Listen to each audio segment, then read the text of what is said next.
Hello, j'avais envie aujourd'hui de vous parler du processus du deuil. J'ai envie de parler de ces étapes, les étapes qui sont parfois plus connues, et puis aussi certaines choses dont on ne parle pas forcément. Un deuil, c'est un processus qui peut se vivre dans différents contextes. Ça peut être la perte d'un être cher par le décès. Ça peut également être le deuil d'une relation amoureuse, d'une relation amicale. Ça peut aussi être la fin d'un projet professionnel. Ça peut être la fin d'un voyage. Ça peut être la fin d'une identité peut-être qu'on s'était construit.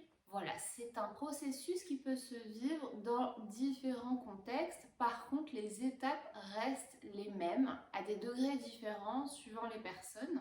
Et surtout, ces étapes, pendant le processus du deuil, on va faire un petit peu des allers et retours entre elles, jusqu'à que le temps ait fait son œuvre. Et ça, c'est vraiment quelque chose qui est propre à chacun. Donc la première étape, ça va être le déni, le choc, un petit peu aussi une forme d'absentéisme mental, de confusion, de pas réaliser en fait. Les personnes qui vont être dans un déni complet, ce n'est pas arrivé, je n'y crois pas, je ne veux pas y croire, ou d'autres personnes qui vont continuer leur vie de manière habituelle, comme si rien ne s'était passé. Mais voilà, il y a un petit peu cette phase de choc, et parfois le choc peut être tellement violent que du coup ça se transforme en déni de la situation, et ça peut engendrer une forme de brouillard mental pour un petit peu modifier la perception de la réalité. Ensuite vient la phase de la colère. La colère, elle peut être envers soi, elle peut être envers une autre personne, elle peut être intérieure, elle peut être exprimée. En fait, il y a comme un sentiment d'injustice, d'incompréhension qui peut être ressenti, de vouloir avoir des explications, de vouloir comprendre qu'est-ce qui s'est passé, de vouloir presque changer les choses finalement, puisque la colère, c'est un sentiment qui nous pousse à agir. À la base, c'est fait pour agir, pour créer une réaction. Ensuite, il y a une phase qu'on appelle la phase de négociation. Encore une fois, qui peut être intérieure ou qui peut être avec les autres, avec le monde. Voilà, un petit peu changer la réalité, se dire si seulement ça s'était passé comme ça, si seulement j'avais fait ça, et pourquoi on a fait ça, si on avait pris une autre décision. Voilà, essayer un petit peu de retourner tout dans tous les sens, et en fait on en revient un petit peu à cette incompréhension et à vouloir trouver du sens au contexte, à la situation, et aussi vouloir trouver des solutions pour la changer, pour la modifier. Et après ces phases vient la phase de dépression, de tristesse, bref, de confrontation à la réalité qu'on a voulu un petit peu modifier ou ne pas accepter dans les étapes précédentes. Et là, on va dire que ça va être la phase où on rentre dans le dur, la phase voilà, plus difficile, où on va ressentir des émotions diverses et variées, mais surtout beaucoup de tristesse, puisqu'on se rend compte des choses. Alors soit on se rend compte que la personne n'est plus là, soit on se rend compte que l'histoire est vraiment terminée, soit on se rend compte que ce projet n'aboutira finalement jamais. Voilà, vous prenez le contexte qui vous parle actuellement. Mais donc du coup, il y a tout un tas de sentiments qui arrivent. Il peut y avoir un sentiment de vide, de manque.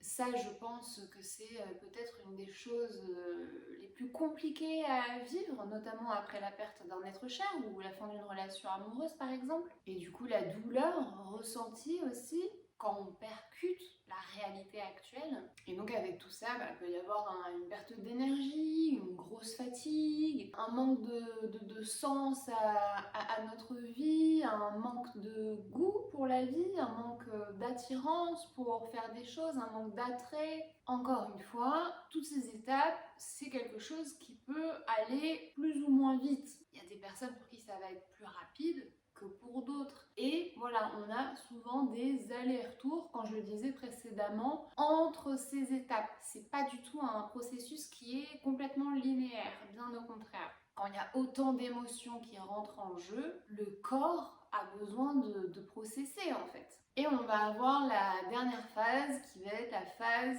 d'acceptation. C'est pas quelque chose qui arrive en mode ça y est, j'accepte. je me sens libérée, je m'ouvre de nouveau à la vie, etc. Non, c'est quelque chose qui se fait plutôt en douceur et puis surtout on s'en rend compte avec le temps. On se rend compte qu'on peut maintenant de nouveau penser aux personnes, certes peut-être avec un petit peu encore de nostalgie et de tristesse, mais sans douleur. On se rend compte que maintenant on est prêt à débuter de nouveaux projets, faire de nouvelles rencontres. On se rend compte qu'on est prêt de nouveau à prendre soin de soi, à s'intéresser à soi, à s'intéresser aux autres. Dans cette phase, la perte de quelqu'un ou la fin d'un projet, elle s'intègre. Voilà, c'est quelque chose qu'on a intégré et on s'acclimate avec ça. Il y a beaucoup de dimensions qui se mélangent, c'est-à-dire que comme je disais, on va avoir la phase émotionnelle. J'ai déjà parlé de tristesse, peut-être du manque, de la solitude, etc. Où on peut ressentir de la culpabilité, alors soit pour ce qu'on se dit qu'on a pu faire et qui a mené à ce résultat, je peux voir un petit peu la culpabilité que les gens peuvent ressentir parfois, soit à vivre un bon moment, à être heureux, ou la culpabilité peut-être de ne pas avoir été suffisamment présent, de ne pas avoir pu soulager la personne, ou de ne pas avoir pu dire les choses qu'on aurait vraiment voulu dire, voilà, plein de choses, ce sentiment de culpabilité. Je trouve que c'est un sentiment qui peut aussi être parfois difficile à vivre dans ce processus. Après, pour d'autres personnes, il va aussi y avoir une forme de soulagement dont on peut se sentir coupable. Voilà, le soulagement, soit quand un être qui souffrait beaucoup part, ou le soulagement d'avoir enfin mis un terme à une relation, mais du coup la culpabilité envers soi-même de se dire ah mais putain il t'aura fallu tout ce temps pour faire ça, pour prendre cette décision, etc. Voilà, donc vraiment il y a plein de choses qui s'entrelacent dans la partie émotionnelle. Ensuite il y a la partie cognitive aussi, où là je trouve que c'est une phase pareille qui est plutôt difficile, dans le sens où il peut y avoir beaucoup de rumination, des souvenirs intrusifs qui justement après nous replongent dans certaines émotions. Et du coup ça peut engendrer des difficultés à se concentrer, des difficultés à avancer sur les choses qui nous tiennent encore à cœur, notamment le travail par exemple pour les personnes qui travaillent pendant ce processus, etc. Ensuite, comme je disais précédemment, il y a toute la partie physique, la partie somatique, où quand il y a des émotions qui ne sont pas libérées, c'est le corps qui prend.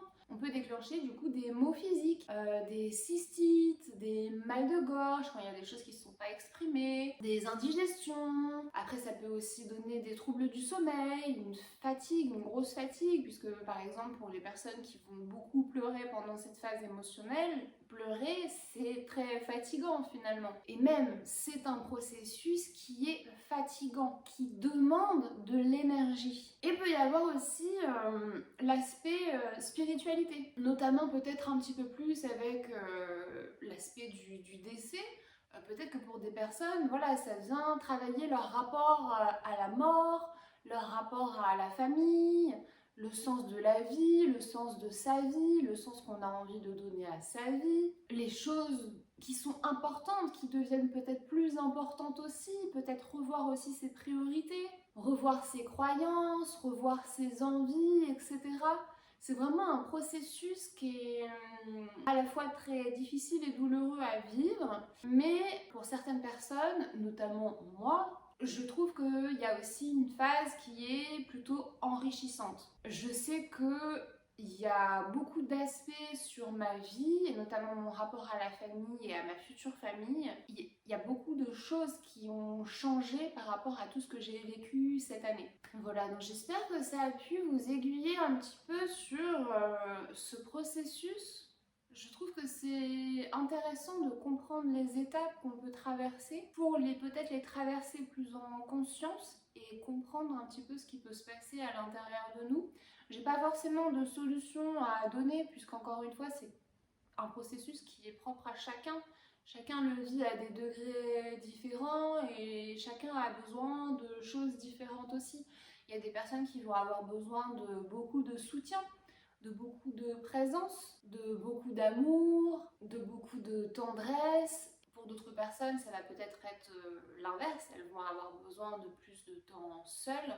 d'un temps d'intégration en solitaire, peut-être de ne pas forcément en parler, pour d'autres personnes elles vont vouloir beaucoup en parler. Il y a des personnes qui vont compenser, justement venir compenser ce vide qui peut être ressenti avec le sport, avec le travail, avec peut-être des sorties, avec des activités, et pour d'autres personnes elles vont le compenser de manière différente. Je pense aussi que c'est important de garder en tête que au fur et à mesure, la douleur, elle va s'estomper et qu'il ne s'agit pas d'oublier, mais juste de transformer la mémoire de ce moment, soit de cette personne, de cette relation, de ce projet, juste voilà, de la transformer. C'est juste le processus de la vie et qu'il y a d'autres expériences à vivre. La vie est multidimensionnelle et les fins, ça en fait partie. Voilà, donc si vous êtes en train de vivre une étape difficile, je vous souhaite bon courage. Juste gardez en tête que c'est un processus qui a une fin.